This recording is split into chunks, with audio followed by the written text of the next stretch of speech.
할렐루야, 새날을 맞았습니다. 오늘도 즐거운 날입니다. 오늘도 행복한 날입니다. 아름다운 계절에 이 5월, 아름다운 계절입니다. 이 계절에 우리가 이 땅에 주님의 통로가 돼서 오늘도 그리스도로 말미암아 살아가는 귀한 하루를 맞았습니다. 그리고 우리는 말씀으로 더 온전하게 오늘 하루를 만들어 갈 것입니다. 5월 3일 수요일입니다. 오늘 우리가 함께 나누는 말씀의 제목은 복음을 전하는데 온 힘을 쏟으십시오 라는 제목입니다. 고린도후서 5장 18절 19절 오늘 같이 읽겠습니다. 모든 것이 하나님께로 났으며 그가 그리스도로 말미암아 우리를 자기와 화목하게 하시고 또 우리에게 화목하게 하는 직분을 주셨으니 곧 하나님께서 그리스도 안에 계시사 세상을 자기와 화목하게 하시며 그들의 죄를 그들에게 돌리지 아니하시고 화목하게 하는 말씀을 우리에게 부탁하셨느니라. 이 말씀은 우리가 잘 아는 고린도서 5장 17절 말씀 바로 뒤에 18절로 나오는 말씀입니다. 고린도서 5장 17절은 그러므로 누구든지 그리스도 안에 있으면 새로운 피조물이라 이전 것은 지나갔으니 보라 새 것이 되었도다. 이렇게 말씀하시죠. 그러고 나서 모든 것이 하나님께로서 났으며 그가 그리스도로 말미암아 우리를 자기와 화목하게 하시고 또 화목케 하는 직분을 주셨다. 이렇게 말하고 있습니다. 우리 읽겠습니다. 예수 그리스도를 위해 살며 화목하게 하는 사역을 수행하는 것은 인생에서 가장 중요한 것입니다. 생각이나 아이디어, 탁월함 같은 당신의 삶에 있는 모든 것은 영혼 구원과 관련되어 있어야 합니다. 덜 중요한 것에 집중하며 살아가기를 거절하고 복음을 전하는데 온 힘을 쏟으십시오. 고린도전서 9장 16절에서 바울은 이렇게 말씀합니다. 내가 복음을 전할지라도 자랑할 것이 없음은 내가 부득불 할 일임이라. 만일 복음을 전하지 아니하면 내게 화가 있을 것이로다. 바울은 복음을 전하는데 전력을 다했습니다. 그는 이방인들에게 복음을 전하는 하나님의 꿈을 이루기 위해 살았습니다. 우리가 정말 하나님께서 어떤 아이디어를 주시고 또 탁월함을 주시고 우리 승리의 삶을 주시고 이런 것들이 우리의 그 유익으로만 끝난다면 그것은 완벽하게 그 목적을 달성한 것이 아닙니다. 우리가 아름다움을 나타내고 그분의 은혜의 덕을 선포하고 이렇게 함으로 말미암아 우리가 나타내는 것으로 말미암아 다른 영혼들이 구원받을 수 있는 통로가 또 열리는 그런 우리가 화목케 하는 직분으로 살아가고 있다는 것을 항상 인식해야겠습니다. 사도 바울은 고린도전서 19장에서 이렇게 지금 말씀하는 것이죠. 내가 복음을 전할지라도 자랑할 것이 없다. 왜냐하면 내가 당연히 해야 될 일이고 내가 바로 이것을 위해서 지금 이 자리에 있지 않냐 이렇게 얘기했습니다. 그뿐 아니라 또 이렇게 얘기하죠. 내가 만약에 복음을 전하지 않으면 내가 화가 있을 것 같아. 이렇게 표현합니다. 그것은 바로 사도 바울이 얼마만큼 자기가 가지고 있는 소명에 정말 자기 열정이 있었고 그것에 정말 자기 모든 것을 걸고 있었는지를 우리가 알 수 있습니다. 이것을 우리가 율법적으로 해석해서 이 말씀을 인용하면서 복음을 전하지 않으면 내가 화가 있을 것이다 라고 말하는 것은 적절치가 않습니다. 그러나 사도 바울은 그 열정 가운데 그렇게 느꼈다는 것입니다. 그래서 우리도 성령으로 말미암아 그렇게 느낄 수는 있겠죠. 그러나 이거를 우리가 율법적으로 이렇게 사용해서 복음을 전하지 않으면 화가 있다라고 율법적으로 적용하면 정확한 적용은 아닙니다. 그러나 우리가 사도 바울의 열정을 여기서 볼 수 있는 것입니다. 우리도 이런 열정으로 우리가 충만해야겠습니다. 바로 그는 자기가 이방인들을 향해서 부르심을 받았다는 걸 너무나 잘 알았습니다. 그것이 자기를 향한 하나님의 꿈이라는 걸 알았고 그래서 그것을 위해서 모든 것을 바치고 그 일을 충실히 했던 것을 우리는 사도행전에서도 잘 읽을 수 있고 또 그가 보낸 서신서들 안에서도 잘 읽을 수 있습니다. 당신은 그리스도의 신비를 전하는 대사이자 청지기입니다. 당신은 그리스도의 군대의 군사이므로 당신의 세상에 있는 사람에게 하나님의 말씀을 전하고 그리스도의 사랑과 그분의 은혜의 영광을 가지고 그들을 접촉하는 데 있어서 적극적이어야 합니다. 주변에 있는 구원받지 못한 사람들을 그냥 보고 지나치는 것에 익숙해지지 마십시오. 성경은 아무도 멸망하지 않는 것이 하나님의 뜻이라고 말씀합니다. 하나님께서 는 그들이 구원받기를 원하시므로 그들을 구원하는 일에 당신을 의지하고 계십니다. 우리가 그리스도의 신비를 전하는 대사이다, 청지기이다 그랬습니다. 왜냐하면 이 그리스도는 정말 신비죠. 주님께서 이미 예수님께서 해놓은 이 일이 누구든지 복음을 받아들이기만 하면 정말 온전한 삶 가운데로 나아갈 수 있는 이 놀라운 것은 정말 신비입니다. 근데 이것을 우리가 전하는 우리가 대사다. 이거를 우리 왕국을 전하는 대사다. 그리고 이 그리스도의 신비를 전하는 대사고 또 청지기로 우리가 살아간다. 그뿐 아니라 우리는 그리스도의 군대의 분사이다라고도 말했습니다. 예, 그래서 우리가 바로 세상에 있는 사람들에게 아름다움을 우리가 전하고 이 신비를 전하고 그리스도의 사랑과 그분의 은혜의 영광, 정말 놀라운 이 빛과 이 그분의 사랑, 그분의 끝없는 사랑, 이것들을 전하고 접촉하는데 우리가 적극적으로 살아야겠습니다. 그래서 주변에 구원받지 못한 사람들을 그냥 보고 지나치는 것에 익숙해지면 안 된다 그랬습니다.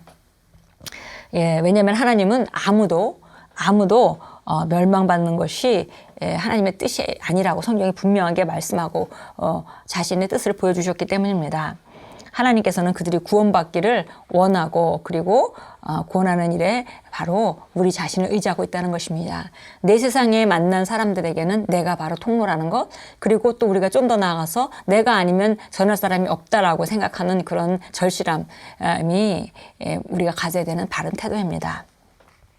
성경은 말씀합니다. 누구든지 주의 이름을 부르는 자는 구원을 받으리라. 그런즉 그들이 믿지 아니하는 일을 어찌 부르리요? 듣지도 못한 일을 어찌 믿으리요? 전파하는 자가 없이 어찌 들으리요? 당신은 주님을 알지 못하는 세상 사람들을 위해 하나님께서 보내신 사역자입니다. 그들이 소망도 없이 하나님도 없이 세상에서 살도록 내버려 두지 마십시오. 모든 기회를 활용해서 그들에게 복음을 전하십시오. 예, 바로 내 세계에 있는 사람들에게는 복음을 전하는 것을 하나님께서 내게 의탁하셨고 나를 통해서 그 일이 일어나기를 기대하고 의지하고 계신다 그랬습니다. 누구든지 복음을 듣고 받아들이기만 하면 그 삶 가운데로 들어올 수 있는데 사람이 전하는 사람이 없으면 들을 수가 없다는 것입니다. 그래서 우리가 전하는 자가 될 때, 전파하는 자가 될 때 바로 듣는 사람이 듣고 받아들일 수 있는 것입니다. 예, 흔히 우리가 교회에서 우리가 어떤 그 부고의 공지를 받을 때마다 누군가가 우리 성도의 부모님이라든지 이렇게 돌아가셨다고 부고의 공지를 받을 때마다 항상 우리가 첫 번째 묻는 질문은 그분이 영혼을 구원 받으셨습니까? 라고 물어보죠. 왜냐하면 이 세상에 태어나 있는 어느 누구도 하나님을 통해서 복음을 받아들이고 영혼을 구원해서 하나님 나라의 백성, 하나님 자녀가 되지 않고 이 세상을 떠나서는 안 되기 때문입니다. 예, 그것은 정말 최소한이죠. 최소한 살아있는 동안 반드시 예수님을 영접하고 영혼을 구원받고 떠나야만 합니다. 그런데 사실은 하나님이 원하시는 바는 그것보다 더 온전한 축복입니다. 그것은 최소한이고요. 이 땅에 정말 다 소망도 없이 하나님 없이 사는 삶이 얼마나 힘들고 어렵습니까? 겉으로 보기에는 멀쩡하게 있는 것 같지만 사실은 그 안은 공허하고 또 그 안은 정말 괴로워하고 어떤 사람은 정말 우울증으로 고생하고 있고, 예, 그래서 하나님께서는 이 땅에 태어나 있는 모든 영혼들에 대한 값을 예수님을 통해서 치르셨습니다. 그래서 사실은 이 영혼들이 합법적으로 하나님 것이 됐죠. 근데 그들이 복음을 전하는 복음을 들을 그들에게는 권리가 있는 것이고 또 우리는 전파해 줘야 되는 그런 책임이 있는 것이고 그들이 그 복음을 듣고 누구든지 받아들이기만 하면 누구나 소망 있고 아름다운 삶, 이 땅의 온복적을 따라 사는 완벽한 삶을 살아갈 수가 있습니다. 그래서 우리가 모든 기회를 활용해서 그들에게 복음을 전하는 일에 우리가 정말 열중해야 되겠습니다. 마태복음 28장 19절 보겠습니다. 예, 마태복음 28장 19절 우리 다 잘 아는 말씀인데요. 다시 한번 우리가 하나님 우리에게 하신 말씀을 우리 영으로 붙잡습니다. 그러므로 너희는 가서 모든 민족으로 가르치고 아버지와 아들과 성령의 이름으로 침례를 주며 내가 너희에게 명령한 모든 것을 가르쳐 지키게 하라. 보라 내가 세상 끝날까지 너희와 항상 함께 있으리라고 하시더라. 아멘. 예, 우리에게 명령하셨습니다. 너희는 가서 모든 민족을 가르치고 그 다음에 침례를 베풀고 그 다음에 그 후에 너희에게 가르친 것들, 너희가 아는 것들을 성경 말씀을 통해서 그들을 가르쳐 지키게 하라. 그 모든 가정 가운데 내가 너희와 함께 있을 것이다 라고 말씀했습니다. 고린도후서 3장으로 가겠습니다. 고린도후서 3장 2절입니다. 3장 2절입니다. 너희는 우리 마음에 기록된 우리의 편지라 많은 사람들에게 알려졌으며 읽혀졌고, 예. 또 너희는 우리가 섬긴 그리스도의 편지임이 분명히 드러났으니 이는 먹으로 쓴 것이 아니라 살아계신 하나님의 영으로 쓴 것이며 돌판에 쓴 것이 아니라 육신의 마음판에 쓴 것이라. 그래서 너희는 우리 마음에 기록된 우리 편지라 많은 사람에게 알려졌고 읽혀졌고, 예, 우리가 어떤 메시지를, 편지라는 것은 메시지죠, 사실. 그래서 우리가 어떤 메시지를 전했는지의 결과가 바로 너희 삶이다 그랬습니다. 그래서 너희는 바로 우리 마음에 기록된 편지라. 우리 심령을 다해서 복음을 전하고 가르치다 보니까 그 사람들이 어떤 삶을 살고 있습니다. 그 상태가 바로 우리가 쓴 편지나 동일하다는 것입니다. 많은 사람에게 알려졌고 그리고 읽혀졌다 그랬습니다. 예, 마가복음 16장으로 가겠습니다. 예, 마가복음 16장입니다. 16장 15절 읽겠습니다. 또 주께서 그들에게 말씀하시기를 너희는 온 세상에 가서 모든 피조물에게 복음을 전파하라. 예, 이것은 명령입니다. 우리는 온 세상에 가서 모든 피조물에게 복음을 전파하게 되어 있습니다. 함께 기도하겠습니다. 저는 저희 세상과 그 너머에 있는 사람들을 위해 화목하게 하는 사역을 감당하도록 증가하는 은혜와 능력을 받았습니다. 저는 영혼 구원과 중보하는 일에 불타오릅니다. 저를 통해 그리스도의 영광스러운 복음의 빛이 사람들의 심령에서 밝게 빛나 모든 속박과 어둠을 멸함으로 그들은 그리스도와 그분의 의를 향한 열정으로 불타오릅니다. 예수 이름으로 기도합니다. 아멘. 예, 우리가 예수님이 없는 사람의 삶을 보면서 정말 안타깝게 생각해야 합니다.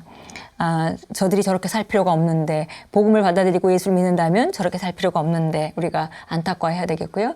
그리고 예수 믿고 아직도 초보 단계에 머물러 있는 사람들에게는 더 많은 정말 하나님의 말씀을 배우고 또 적절하게 합당하게 기능함으로 말미암아 더 온전한 축복 가운데 평안과 누림 가운데 기쁨 가운데 살아야 하는데라고 우리가 그 얼굴이 더 밝아지는 것을 소망하고 바라보고 이렇게 하도록 우리가 화목해하는 그런 직분을 받은 자들입니다. 네, 정말 우리가 만나는 사람에게 복음을 전하는 것, 이것은 하나님께서 기대하는 바이고요. 오늘 하루도 사시면서 만나는 분들에게 때를 잡아서 복음을 전파하시고 영혼을 구원하시고, 또 당장 그럴 수 있는 상황이 아니라면 다시 좋은 긍정적인 다리를 건설함으로 말미암아, 또 관계를 건설함으로 말미암아 그런 기회가 앞으로 올 수 있도록 준비하시는 그런 순간순간을 우리가 만들어갈 때 우리 삶은 더 풍성하고 또 많은 열매로 풍성해질 것입니다. 오늘도 주님 안에서 승리하시고 또 영혼 구원자로, 예, 불타는 가슴을 가지고 정말 복음을 받아들인 사람들의 아름다운 삶을 바라보고 그것을 전파해 주기를 원하는 그런 열망으로 불타오르십시오. 주님께서 우리가 그렇게 나아갈 때 모든 상황 가운데 우리를 인도하실 것입니다. 마태복음 우리가 28장에서 읽었듯이, 예, 하나님께서 내가 끝날까지 너희와 함께하리라 라고 말씀하신 약속의 말씀이 우리 삶에 나타나는 것을 우리가 보게 될 것입니다. 예수 이름으로 축복합니다.